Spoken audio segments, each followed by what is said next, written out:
حامدا لله أولا وثانيا رضيت بالله ربا وبالإسلام دينا وبمحمد نبيا ورسولا أعوذ بالله من الشيطان الرجيم بسم الله الرحمن الرحيم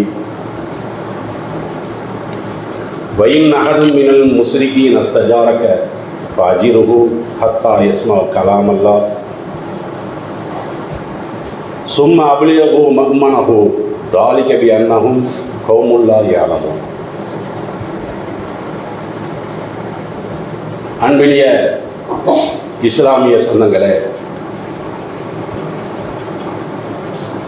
ஜும்மா வணக்கத்தை நபி வழியில் நிறைவேற்றுவதற்காக நாமெல்லாம் இங்கே ஒன்று குழுமியிருக்கிறோம். இந்த இனிய நேரத்திலே எதிர்ப்பில் வளரும் இஸ்லாம் என்கின்ற தலைப்பிலே ஏக இறைவனால் வழங்கப்பட்டிருக்கக்கூடிய இஸ்லாமிய மார்க்கமும்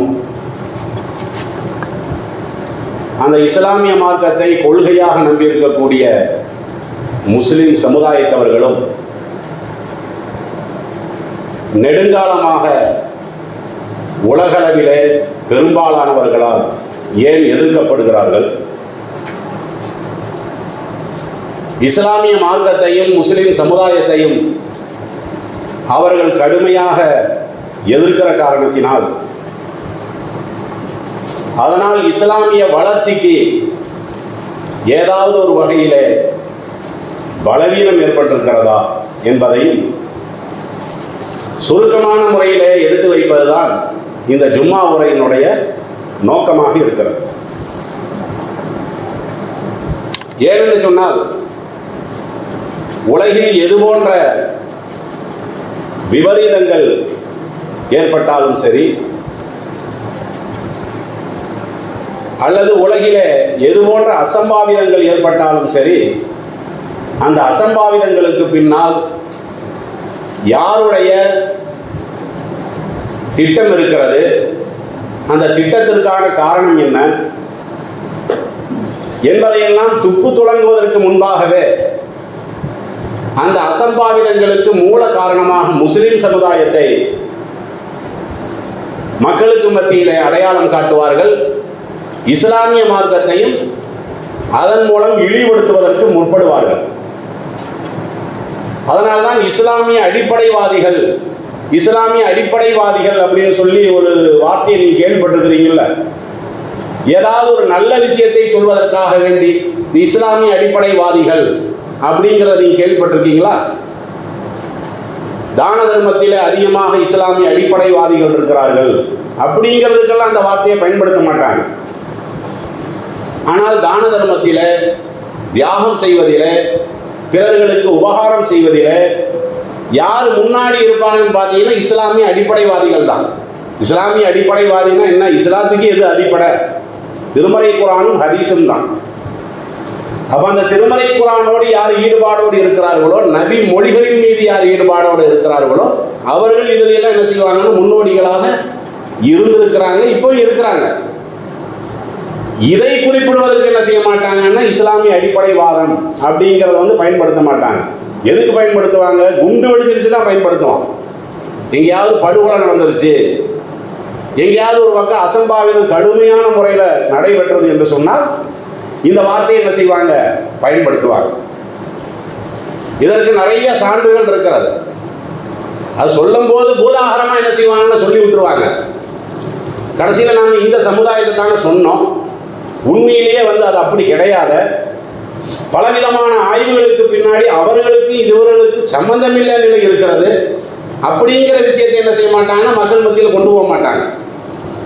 ஒரு விஷயம் நடந்துருச்சுன்னு சொன்னாவே மந்திரவாதி கூட என்ன செய்ய மாட்டான்னு அவ்வளோ வேகமாக சொல்ல மாட்டான். மந்திரவாதி எல்லாத்தையும் சொல்லுவாங்க ரத்தத்தில் சொல்லலை, மக்கள் அப்படி தான் நம்புகிறாங்க. இப்போ மந்திரவாதி சொல்கிறதுக்கு கூட கொஞ்சம் நேரமாகும். ஆனால் முஸ்லிம் சமுதாயத்தையும் இஸ்லாமிய மார்க்கத்தையும் சம்பந்தப்படுத்தி அவதூறு சொல்வதாக இருந்தால் அதை விட வேகமாக என்ன செய்வாங்க? முடிவே சொல்லிடுவாங்க. இதற்கு நிறைய சான்றுகள் நம்முடைய இந்தியாவிலேயே இருக்கிறது. 2006ஆம் ஆண்டு 6ஆம் தேதி மாலேகானில் வந்து ஒரு குண்டு வெடிச்சது பார்த்தீங்களா? அது வந்து ஒரு கொடூரமான நிகழ்வு. ஏன்னா 38 பேர் படுகொலை செய்யப்பட்டார்கள். கிட்டத்தட்ட பார்த்தீங்கன்னா 125 பேர் படுகாயம் அடைந்தார்கள். இவங்கெல்லாம் யாரு? அதாவது 38 பேர் படுகொலை செய்யப்பட்டாங்கல்ல, அவர்களும் முஸ்லிம்கள் தான். அதே மாதிரி 125 பேர் படுகாயம் அடைஞ்சாங்க பார்த்தீங்கன்னா, அவங்களும் முஸ்லிம்கள் தான். இந்த குண்டு போட்ட இடம் எது? மாலைக்கானுங்கிறது இடத்துக்கு பேர். குண்டு போட்ட இடம் எதுன்னு பார்த்தீங்கன்னா பள்ளிவாசல். அப்போ பகுத்தறிவு ரீதியாக இதுக்கு என்ன விட சொல்லுவாங்க? பள்ளிவாசலில் குண்டு வெடிச்சிருக்குது. அப்போ இந்த பள்ளிவாசலுக்கு எதிராக, இஸ்லாத்துக்கு எதிராக யாரெல்லாம் இருக்கிறாங்களோ அவர்களுடைய பின்னணியில தான் இருக்கும். இப்படித்தானே ஒரு மனிதனுடைய புத்தி போகும். ஆனால் நடைமுறையில் என்னன்னு கேட்டால், இதர வழிபாட்டு தலங்களில் அந்த மாதிரியான அசம்பாவிதங்கள் ஏற்பட்டாலும் முஸ்லீம்கள் மேலே தான் பழி போடுவோம். பள்ளிவாசல்ல அல்லது ஒரு தர்காவில் ஏற்பட்டால் கூட என்ன செய்வாங்க? யோசனையெல்லாம் கிடையாது, இதையும் முஸ்லீம் செஞ்சானே போடு, இருக்க இல்லையா? ஆனால் உண்மையில் நடந்தது என்ன? உண்மையில் நடந்தது என்ன? அதுக்கு முஸ்லீம்களுக்கு ஏதாவது சம்பந்தம் இருக்குதா? சம்பந்தம் இல்லைங்கிறத அதுக்கு பின்னாடி ஆய்வு பண்ணி என்ன பண்ணுறான்? இதுக்கு முஸ்லீம்களுக்கு சம்பந்தம் இல்லை சொன்னாங்களா இல்லையா? அதே மாதிரி 2007 27ஆம் தேதி இதே மாலேகான்ல குஜராத்தில் வந்து மொடாசா அப்படிங்கிற இடத்துல ஒரு குண்டு வெடிப்பு. அது நடந்த உடனே அதையும் யார் மேலே பழி போட்டாங்கன்னா முஸ்லீம் மேலே தான் பழி போட்டாங்க. அதில் பாதிக்கப்பட்டது யாருன்னு பார்த்தீங்கன்னா முஸ்லீம்கள் தான். அதை செத்ததும் முஸ்லீமு, பாதிக்கப்பட்டதும் முஸ்லீமு, செஞ்சவன் முஸ்லீம்ங்கிறார். இது ஏதாவது கொஞ்சம் பகுத்தறிவு ரீதியாக ஏதாவது ஒரு சம்பந்தம் இருக்கிறதா? கடைசியில் பிரக்யா சிங்னு சொல்லி ஒரு பொம்பளை இருக்குது, அதில் வந்து சம்பந்தப்பட்டு அந்த பொம்பளை தான் எல்லாமே செஞ்சதுங்கிறது தெளிவாகி போச்சா இல்லையா? ஏன்னா அவர்கள் வந்து ஆர்எஸ்எஸ்னுடைய இயக்கத்தினுடைய மாணவர் பிரிவான APVPன்னு சொல்லி ஒரு பிரிவு இருக்குதான், அதில் உறுப்பினராக இருந்தால். அதே மாதிரி ஹிந்து ஜாக்ரான் மஞ்சி என்ற பயங்கரவாத அமைப்புன்னு சொல்கிறாங்கல்ல, அதுலேயும் உறுப்பினர். இந்த பொம்பளை தான் செஞ்சது இதை. ஆனால் என்னாச்சு? அது முஸ்லீம்கள் மேலே தான் போட்டாங்க. அப்போ நாட்டில் எது நடந்தாலும், உலகத்தில் எது நடந்தாலும் முஸ்லீம்களை வந்து இழுத்து கொண்டு வந்து போடுறதுன்னு இருக்குது பார்த்தீங்களா? அது வந்து ஒரு ரசனையாக இருக்கிறது. இல்லைன்னா ஒரு சமுதாயத்தை நம்ம எப்போ பார்த்தாலும் இதே மாதிரியான நிலையில் நம்ம கொண்டு போயிட்டு இருக்கிறோமே, அப்படி என்னதான் அக்கிரமம் பண்ணால் உலக அளவில் நீங்கள் யோசிச்சு பாருங்க. எத்தனை கோயில்களை முஸ்லீம்கள் வந்து இழைச்சிருக்கிறாங்க, எத்தனை சர்ச்சைகள் இடிச்சிருக்கிறாங்க, அப்படிலாம் ஒன்றுமே இல்லை. ஆனால் முதல் குற்றவாளியாக என்ன செய்கிறாங்க? 2008 தென்காசியில் RSS அலுவலகத்தில் என்ன செஞ்சது? ஒரு குண்டு வெடிச்சது. அதுக்கு முஸ்லீம் தான் காரணம். எது நடந்தாலும் சரி, ராமகோபாலன்லாம் உயிரோடு இருக்கக்கூடிய நேரத்தில் போராட்டம் நடத்தினாங்க. இந்த RSS குண்டு வெடிப்புக்கும் முஸ்லீமுக்கு தான் சம்பந்தம். கடைசியில் யார்? அதே RSSல பொறுப்பில் இருக்கக்கூடிய ஆள் ரவி, KTC குமார், லட்சுமி நாராயண சர்மா, இவங்களே தான் வச்சுக்கிட்டார். இவர்களாகவே வைத்துக்கொண்டு அதை முஸ்லீம் மேலே போடுறது பார்க்குறீங்களா இல்லையா? அப்போ நம்மளுக்கு என்ன தெரியுது? நம்ம ஒன்றுமே செய்யலை. என்னடா எதுக்கெடுத்தாலும் நம்மளையே சொல்லிக்கிட்டு இருக்கிறாங்க. அப்போ எதன் காரணத்தினால இவங்க இப்படி செய்கிறாங்க? நம்ம மேலே உண்டான வெறுப்பு இல்லை, உங்கள் கையில் ஒன்று இருக்குல்ல, உங்களுடைய உள்ளத்தில் ஒன்று இருக்குல்ல, இஸ்லாம்ங்கிறது. அந்த இஸ்லாத்தின் மீது அவர்கள் வெறுப்பு கொண்ட காரணத்தினால், நபிகள் நாயகம் ஸல்லல்லாஹு அலைஹி வஸல்லம் அவர்கள் கற்றுக் கொடுத்த கொள்கையின் மீது வெறுப்பு கொண்ட காரணத்தினால் எதை எடுத்தாலும் என்ன செய்வாங்க? முஸ்லீம் மேலே தான் போடுவாங்க. இந்தியா சுதந்திரம் அடைஞ்சதில் இருந்து நாம வாழக்கூடிய இந்த இந்தியாவில் எத்தனையோ விதமான அசம்பாவிதங்கள் ஏற்பட்டிருக்கிறது. அது எல்லாத்தையுமே எடுத்து பாருங்க, எல்லாத்தையும் முஸ்லீமை தான் கொண்டு போட்டிருப்பாங்க. ஆனால் 2 மட்டும்தான் முஸ்லீம்கள் செய்தார் உறுதியான விஷயம். ஒன்று அந்த மும்பாயில் சொல்கிறாங்கள குண்டு வெடிப்பு, இன்னொன்று கோயம்புத்தூரில் நடந்த குண்டு வெடிப்பு. இந்த கோவை குண்டு வெடிப்புங்கிறது குண்டு வெடிக்கிறதுக்கு முன்னாடியே தெரியும், சின்ன பையனுக்கே தெரியும், சின்ன பிள்ளைக்கே தெரியும் வெடிக்க போகுது, இதை நீங்கள் தடுப்பதற்கு முயற்சி பண்ணுங்க அப்படின்னு சொல்லி தமுமுகவிலிருந்து என்ன செய்கிறாங்க? வெடிக்கிறதுக்கு முன்னாடியே போய் அதிகாரிகளை பார்த்துட்டு கொஞ்சம் அமைதியாக வைங்க குழந்தைகளை. அப்போ தமுமுகவில் வந்து வெடிக்கிறதுக்கு முன்னாடியே போய் சொல்கிறாங்க, இப்படியான சம்பவங்கள் எல்லாம் நடக்க போகிறதாக கேள்விப்படுறோம், தடுங்க. வேணும்னே விட்டுட்டு அதன் மூலமாகவே என்ன செஞ்சாங்க, ஒட்டுமொத்த முஸ்லீம் சமுதாயத்தையும் தமிழகத்தில் வந்து தீவிரவாதிகளாக பயங்கரவாதிகளாக சித்தரிச்சாங்களா இல்லையா? அப்ப இதற்கான அடிப்படையான காரணம் எல்லாம் என்ன, எந்த அளவுக்குன்னு கேட்டா, இந்து மதத்தினுடைய தீவிர பக்தராக இருக்கக்கூடிய பூரி சங்கராச்சாரியார் இருக்கார் பார்த்தீங்களா, அவரே ஒரு தடவை என்ன செஞ்சாருன்னு பேட்டி கொடுத்தார். நாட்டில் எது நடந்தாலும் முஸ்லீம்கள் மேல பழி போடுறீங்களே, இதுக்கு அவங்களுக்கு சம்பந்தமே இல்லையே, நீ சொல்றது ரொம்ப பூதாகரமா சொல்ற. பத்திரிகையெல்லாம் அப்படித்தான் இருக்கிறது, பத்திரிகையிலையும் அப்படித்தான், எடுக்கப்படக்கூடிய சினிமா திரைப்படங்கள் இருக்குல்ல அதுலயும் அப்படித்தான் இருக்கிறது. அப்ப இதெல்லாம் காரணமாக வச்சுட்டு அந்த பூரி சங்கராச்சாரியார் என்ன பண்ணாரு, அட எதுக்கு எடுத்தா நீ அவங்க தலையில போடுறீங்க, நீங்க சொல்ற மாதிரி அப்படி இல்லையே, அந்த சமுதாயத்தவர்கள் அப்படி செய்யலையே அப்படின்னு சொல்லி அவரே என்ன செஞ்சார், பேட்டி கொடுத்தார். எதுக்காக நம்ம சொல்ல வரோம்னு கேட்டா, இந்த மாதிரி நீங்க உலகத்துல எங்க போனாலும் இப்படித்தான் இருக்கிறார். ஏதோ நம்ம இந்தியாவில் தான் இப்படின்னெல்லாம் கிடையாது, உலகத்துல நீங்க எந்த சைடு வேணாலும் போங்க, இந்த வெறுப்பு இருந்துகிட்டே தான் இருக்கிறது. அது இருக்கும்னு அல்லாவே சொல்றான். இந்த வெறுப்பு உன் மேல இருக்காது. எப்ப இருக்காது, நீ இந்த இஸ்லாத்தை தூக்கி எறிஞ்சிட்டீங்கன்னா இருக்காது. நீ இஸ்லாத்தை விட்டு கொடுத்துட்டு போவேன், தூக்கி கூட எரிய வேணாம், அமைதியா இருந்துட்டாவே போதும். இங்க கூட பச்சை முனாபிக்கின்னு நிறைய பேர் இருக்கிறான்ல தமிழ்நாட்டில் கூட, ரயில்வே ஸ்டேஷன்ல ஏறி நின்று ஓடக்கூடிய ட்ரெயின்ல எல்லாம் பிரச்சாரம் செய்தார். முக்கியமான ஆள் தான் வேலூர் காவியான்னு சொல்லுவாங்கல்ல, தௌஹீதுல பிரச்சாரகராக இருந்தவர் தான். இன்னைக்கு என்ன ஆகி போச்சு, அந்த ஆள் இஸ்லாத்தை திட்டல, இஸ்லாத்தையே திட்டாரு. இப்போ இஸ்லாத்தை திட்டல, இஸ்லாத்தை பத்தி பேசாம இருக்கிறாரு. இன்னைக்கு அவனுக்கு கொடுத்துருக்கக்கூடிய கௌரவம் என்ன, மெட்ராஸில் போய் பாருங்க, அவர் போகிற நேரத்தில் முன்னாடி ஒரு 4 வண்டி, பின்னாடி ஒரு 4 வண்டி, இப்படி தான் போகும். நீ ஒரு முதல்வரை பார்க்குற மாதிரி, துணை முதல்வரை பார்க்குற மாதிரி பாதுகாப்பு பிஜேபியின் சார்பாக கொடுத்துருக்குறாங்களா இல்லையா? அப்போ நீங்கள் இஸ்லாத்தை விட்டுட்டா போதும், வேற ஒன்றும் இல்லை. இவ்வளோ குடும்பம் நடக்குது, எப்போ நம்மளுக்கு வந்து விடிவு காலம் பிறக்கணும்னா நீ இஸ்லாத்தை விட்டா விடிவு காலம் பிறக்கும். ஈமான தொலைச்சிரு, விடிவு காலம் பிறக்கும்.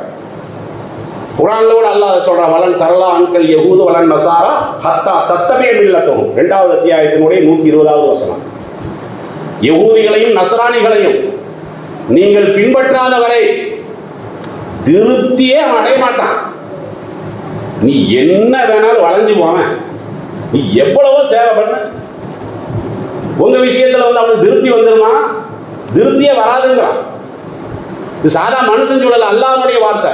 வலன் தரலா அன்கல் யஹூது வலன் நசாரா, யஹூதிகளும் நசராணிகளும் திருப்தியே அடைய மாட்டார்கள். ஹத்தா தத்தபிஅ மில்லத்தஹும், அவர்களுடைய மார்க்கத்தை நீங்கள் பின்பற்றினாலே தவிர. உன் ஆளுதான் நீ சொல்லு, அவன் பேசுற மாதிரியே நீ சிங்கி அடி, எதிர்க்க மாட்டான். இப்படி அல்லாஹ் சொல்றானே இல்லையா, யஹூதி நஸ்ரானிகளை பத்தி அல்லாஹ் சொல்றான். அந்த காலத்துல அவங்க அந்த பகுதியில் இருந்தாங்க.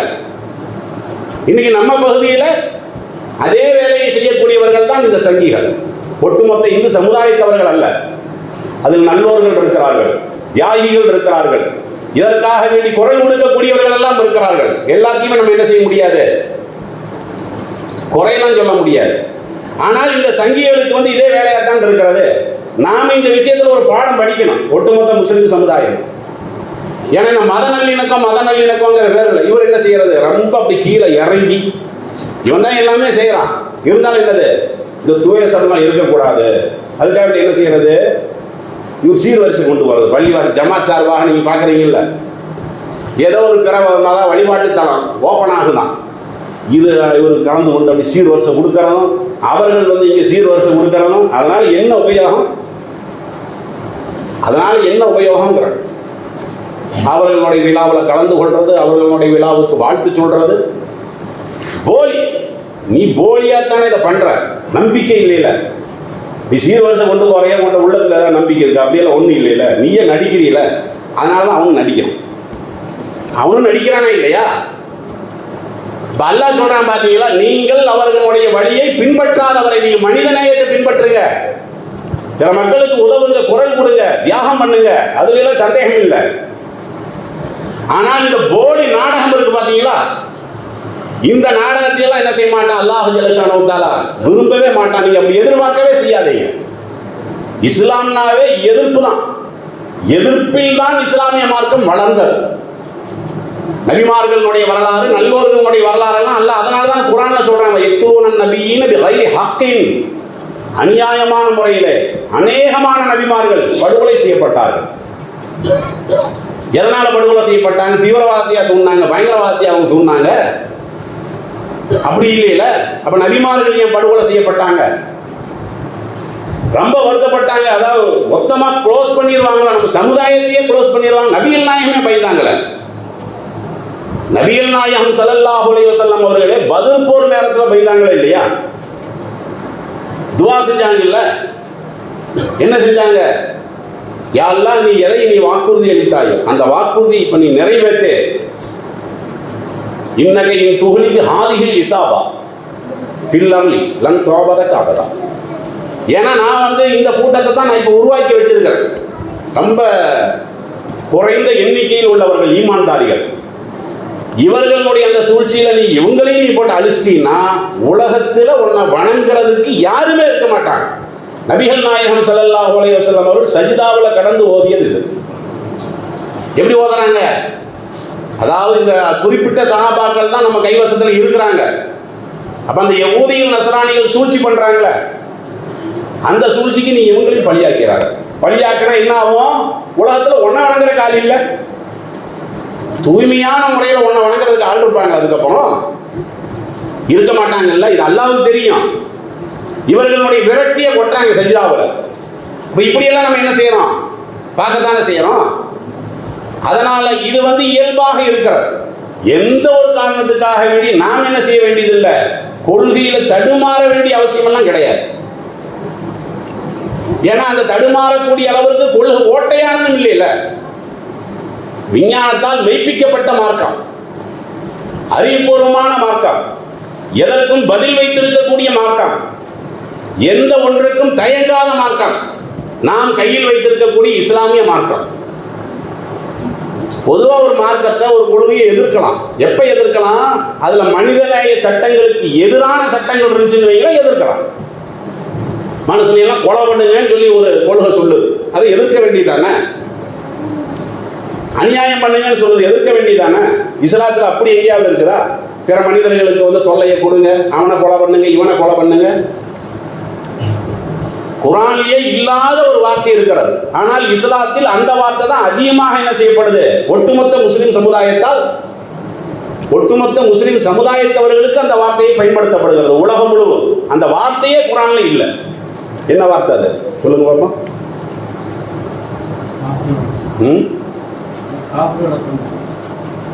என்ன வார்த்தைன்னு கேட்டா பயங்கரவாதிங்கிற வார்த்தை. தீவிரவாதின்னு சொல்றாங்கல்ல, இஸ்லாமிய அடிப்படைவாதிகள் தீவிரவாதிகளாக இருப்பாங்கன்னு. தீவிரவாதம் அப்படிங்கிற ஒரு வார்த்தை கூட குர்ஆன்லயே கிடையாது, நபி மொழியிலையும் கிடையாதுங்க. ஒரு இடத்துல கூட. ஏன்னா தீவிரவாதத்தில் ஈடுபடுங்கன்னு சொல்றதா இருந்து தீவிரவாதம்னு ஒரு வார்த்தை வரணும் இல்லை, ஒரு வார்த்தை கூட இல்லை. 6666 வசனங்கள் சொல்றாங்கல்ல, ஒரே ஒரு இடத்துல தீவிரவாதம் அந்த வார்த்தையே இல்லையே. குர்ஆன்லையும் இல்லை, நபி மொழியிலையும் இல்லையே. ஆனால் இந்த வார்த்தைக்கு ஒட்டுமொத்த குத்தகைக்காரர்களாக என்ன செஞ்சிட்டாங்க? நம்மளாக்கிட்டாங்க. எந்த அளவுக்கெல்லாம் அல்லாஹ் சொல்றான்னு பாருங்க. லா யன்ஹாகுமுல்லாஹு அனில் லதீன லம் யுகாத்திலூக்கும் ஃபித்தீனி, மார்க்கத்திலே உங்களிடத்தில் சண்டைக்கு வரவில்லையே, நாம எப்படி நடக்கணுங்கிறத அல்லாஹ் சட்டமா சொல்றான். உங்களுடைய மார்க்க விஷயத்துல உங்கள்கிட்ட சண்டைக்கு வரவில்லையே, வலம் யுஹ்ரிஜுக்கும் மின் தியாரிக்கும், உங்கள் வீட்டை விட்டு உங்களை வெளியேற்றவில்லையே. அப்படிப்பட்ட மக்கள் இருப்பாங்கல்ல, முஸ்லீம் அல்லாதவர்கள், அவர்களுடைய விஷயத்தில் அந்த பர்ருஹும், நீங்கள் நலவை செய்ய வேண்டும். இது குர்ஆனுடைய வசனம். உங்க மார்க்கத்தில் அவன் சண்டைக்கு வரல, உன் வீட்டை விட்டு அவன் துரத்தவும் இல்லை, உன் நாட்டை விட்டு அவன் துரத்தவும் இல்லை, நல்லவனா இருக்கிறான். ஆனா ஈமான் இல்லை, இஸ்லாம் இல்லை, பரவாயில்ல, தபர்ரு, நல்லுபகாரம் பண்ணுங்க அவனுக்கு. இலைஹிம், அவர்களுடைய விஷயத்துல நீங்க நீதியை பேணுங்க. நீதியாத்தான் பேசணும். முஸ்லீம் இல்லைங்கிற காரணத்தினால தப்பு தப்பாவெல்லாம் பேசக்கூடாது, அவதூறாகவெல்லாம் பேசக்கூடாது, இட்டுக்கட்டியெல்லாம் செய்திகளை பரப்பிடக்கூடாது.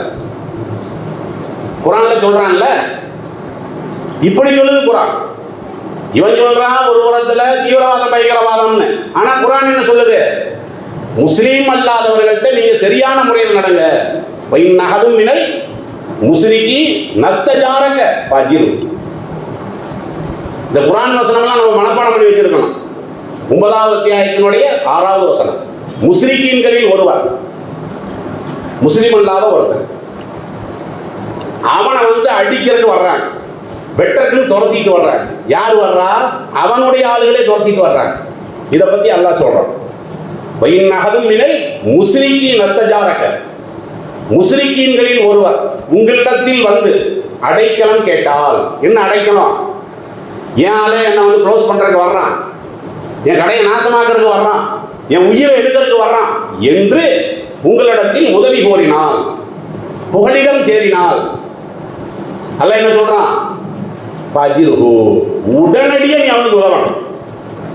அவன்கிட்ட இஸ்லாம் இல்லை, ஈமான் இல்லை, ஆனா அவனை கொள்றதுக்கு அவனை சார்ந்த ஆளை என்ன செய்யலாம் வந்தான்னு சொன்னா, நீ உதவி செய்யணும்னு கேட்டான்னு சொன்னா நீ என்ன செய்யணும்?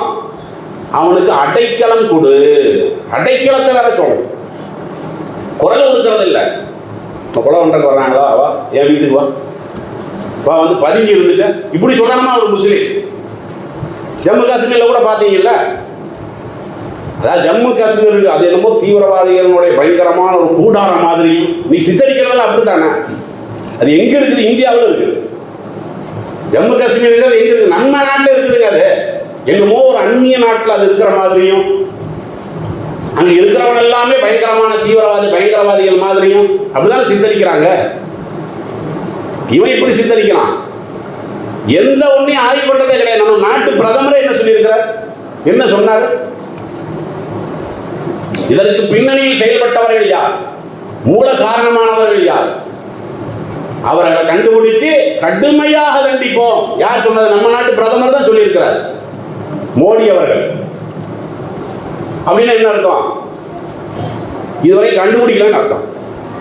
இந்த ஜம்மு காஷ்மீர்ல நடந்துச்சு இல்ல இந்த நிகழ்வு, 27 பேருக்கு மேல இந்த சுற்றுலாவுக்கு வந்தவர்கள், அவர்களை போய் படுகொலை செய்யற ஒரு அரக்கிற்கனா தான் இருப்பான்.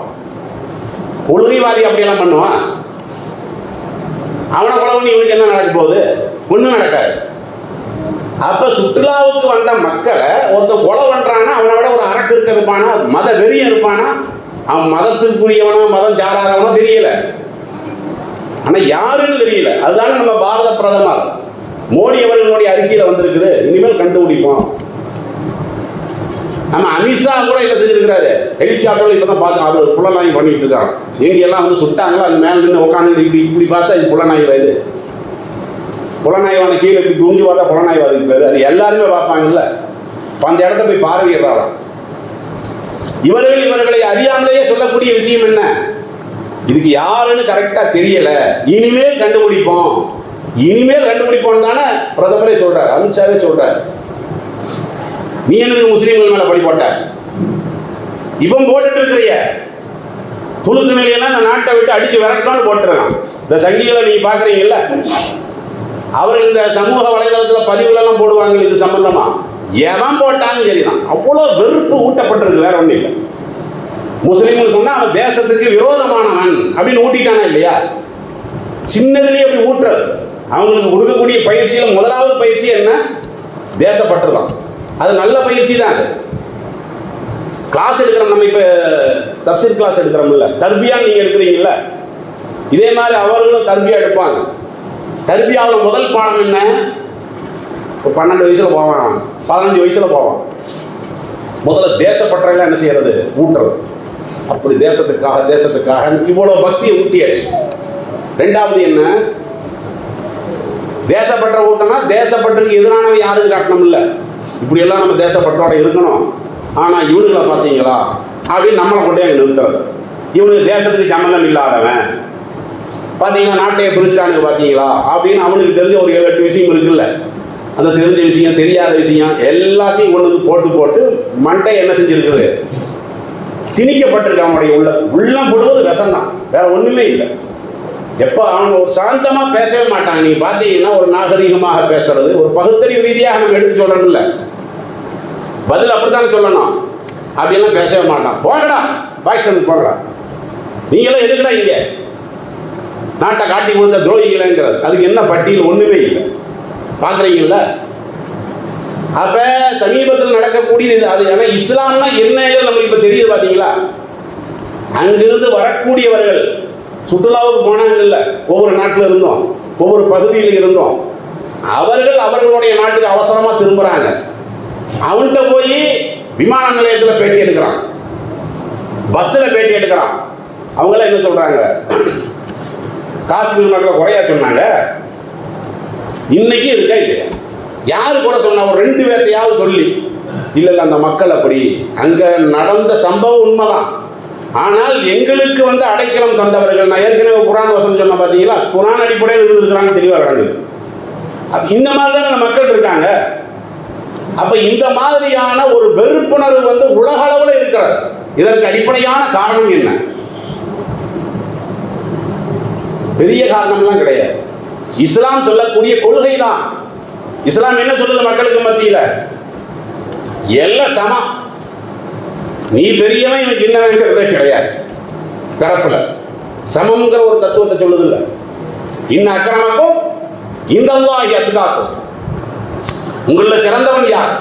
யார் இறையச்சமுடையவனாக இருக்கிறானோ அவன் தான் சிறந்தவன் அப்படின்னு அல்லாஹ் குர்ஆன்ல சொல்றான். பார்த்தீங்களா? இது பலர்களுக்கு ஜீரணிக்காது, நம்மளுக்கு இது பெருசா தெரியாது. அவன் எல்லாத்தோட நான் தான் மேலுன்னு அவன் நினைக்கிறான், நான் தான் உயர்ந்த ஜாதின்னு நினைக்கிறான். இஸ்லாம் என்ன சொல்லுது? நீ என்னடா உயர்ந்த ஜாதி? ஓம் பிறப்பு எப்படி, அவனுடைய பிறப்பு எப்படி சொல்லு. அவன் மற்றவங்க மாதிரி பிறந்தான், நீ எப்படி பிறந்த? தங்கத்திலே அவனை உருவாக்குனாங்க, வெள்ளியிலே உருவாக்குனாங்க. எந்த வகையில நீ வித்தியாசம்? அற்பமான இந்திரிய துளியிலிருந்து அவன் படைக்கப்பட்ட, நீயும் படைக்கப்பட்ட. நீ உயர்ந்தவன் சொல்றதாங்க, நான் தங்கத்தால் என்னை படைத்தான், வெள்ளியால் படைத்தான்னு சொல்லணும்ல. அப்படி சொல்ல முடியுமா? சொல்ல முடியாது. இல்ல, இவங்களுக்கெல்லாம் எரி விளங்குதா, நம்மளுக்கு எரியாது. இஸ்லாத்தை ஏன் எதிர்க்கிறான்னு கேட்டா, இப்படி ஒரு கொள்கையை தூக்கணும்னு சொல்றாங்க. நம்ம எல்லாத்தையுமே சமங்கிறாங்க. நாம இது நாள் வரை அவனை கீழையில வச்சுக்கிட்டு இருக்கோம், வேதத்தை கூட படிக்க கூடாதுன்னு சொல்லிட்டு இருக்கிறோம். இவன் என்ன பண்றான்? அவனுடைய வேதத்தை கையில கொடுக்குறான், இவனுடைய சாப்பாட்டுல அவனையும் கூட்டு உட்கார வச்சு சாப்பிட்றான். நீ நானும் ஒண்ணுங்கிறான். ஆத்திரம் வருமா இல்லையா? அதை எந்த அளவுக்கு சொல்றாங்க? லா ஃபதுல லில் அரபி அலா அஜமி, அரபு தெரிந்தவனுக்கும் அரபு தெரியாதவனுக்கும் அந்தஸ்துல எந்த வித்தியாசமும் கிடையாது. நபிகள் நாயகம் அவர்கள் சொன்னாங்க. மொழி இருக்கு பார்த்தீங்களா? மொழிங்கிறது பேசக்கூடிய கருத்தை வெளிப்படுத்தக்கூடிய கருவி தான்.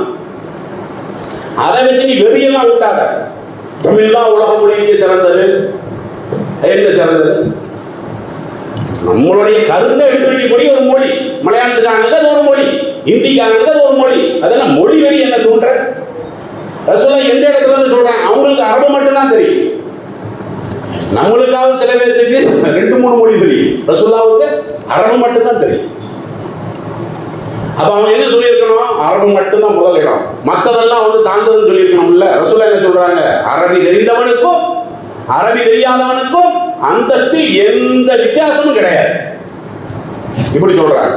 வலாலி அபியலாலா அஸ்வாத், கருப்பனை விட வெள்ளையா இருக்கிறாங்கிற காரணத்தினால அவனை மேல தூக்கி வச்சுறாரு. கருப்பனை விட வெள்ளையன் மேலானவன் அல்ல, ரசூலுல்லாஹ் சொன்னாங்கல்ல. அப்ப இது மாதிரியான விஷயங்கள் இஸ்லாமிய மார்க்கத்தில் இருக்குது பார்த்தீங்களா? இதெல்லாம் அவர்களுக்கு ஜீரணிக்காது. அதனாலதான் கடுமையான முறையில் எதிர்க்கிறான். அதே மாதிரி இஸ்லாம் சொல்லக்கூடிய சட்டங்கள் சில விஷயங்கள்ல கடுமையா நிற்கும். அதெல்லாம் யாரால் பாதிக்கப்படுறாங்களோ, யார் அதன் மூலம் பாதிக்கப்படுறாங்களோ அவங்க எல்லாம் ஒன்று சேருவோம். மதுபான விற்காதன்னு இஸ்லாம் சொல்லுது இல்ல. 10 வகையில தடை செய்யப்பட்ட ஒரு மோசமான விஷயம் தான் மதுபானம்ங்கிறது. இன்றைக்கு இந்த மதுபானம் இல்லாம உலகத்துல ஏதாவது ஒரு நாடாவது இருக்குதா? அப்ப இஸ்லாம் ஒரு இடத்துல எழுச்சி வருதுன்னு வைங்களேன், நாம என்ன பண்ணுவோம்? பொதுக்கூட்டம் போடுறோம். நம்ம என்ன பண்ணுவோம்? டான்ஸா வைப்போம். நாம ஒரு இடத்துல பொதுக்கூட்டம் போடுறோம்னு வைங்களேன், இந்து மக்கள் மற்ற மக்கள் எல்லாம் வாழக்கூடிய இடத்துல நம்ம ஒரு பொதுக்கூட்டம் போட்டா இப்படித்தான் பேசுவோம். தண்ணி அடிக்க போகாதன்னு நம்ம சொல்லுவோம், விபச்சாரத்தின் பக்கம் போகாதன்னு நம்ம சொல்லுவோம். இதுல அவனுக்கு எரியுது இல்ல, ஏன்னா இதை வச்சு வருமானம் பார்க்கறது அவன் தானே, நேரடியாக இருக்க மாட்டான். இதெல்லாம் அவனுடைய உள்ளத்தில் இருக்கும். அவனுடைய உள்ளத்தில் என்ன இருக்கும்? என்னடா எதுல எல்லாம் வருமானம் வருதோ அதை கூடாதுங்கிறான், இதை கூடாதுங்கிறான், எல்லாத்தையும் கொண்டு போய் ஆபாசத்துல தள்ளினா நிறைய வருமானம். இன்னைக்கு அப்படிதான் நடந்துட்டு இருக்கு சமூக வலைதளமே. நாம அது கூடாது இது கூடாதுன்னு நம்ம பேசிட்டு இருக்கிறோம். ஆத்திரம் வரும்ல அவனுக்கு. அப்ப இஸ்லாமிய மார்க்கத்தினுடைய சட்டங்களால் யார் தங்களுடைய வருமானத்தை இழக்கிறார்களோ, தங்களுடைய கௌரவத்தை, அவன் கௌரவமாக நினைக்கிறான் பார்த்தீங்களா, அந்த கௌரவத்தை அவன் இழக்கிறானோ அவர்கள் எல்லாமே என்ன செய்வாங்க? இஸ்லாமிய மார்க்கத்தை எதிர்ப்பாங்க. ஆனால் அதன் மூலம் இஸ்லாமிய மார்க்கம் தளருமா, வீரியம் குறையுமா?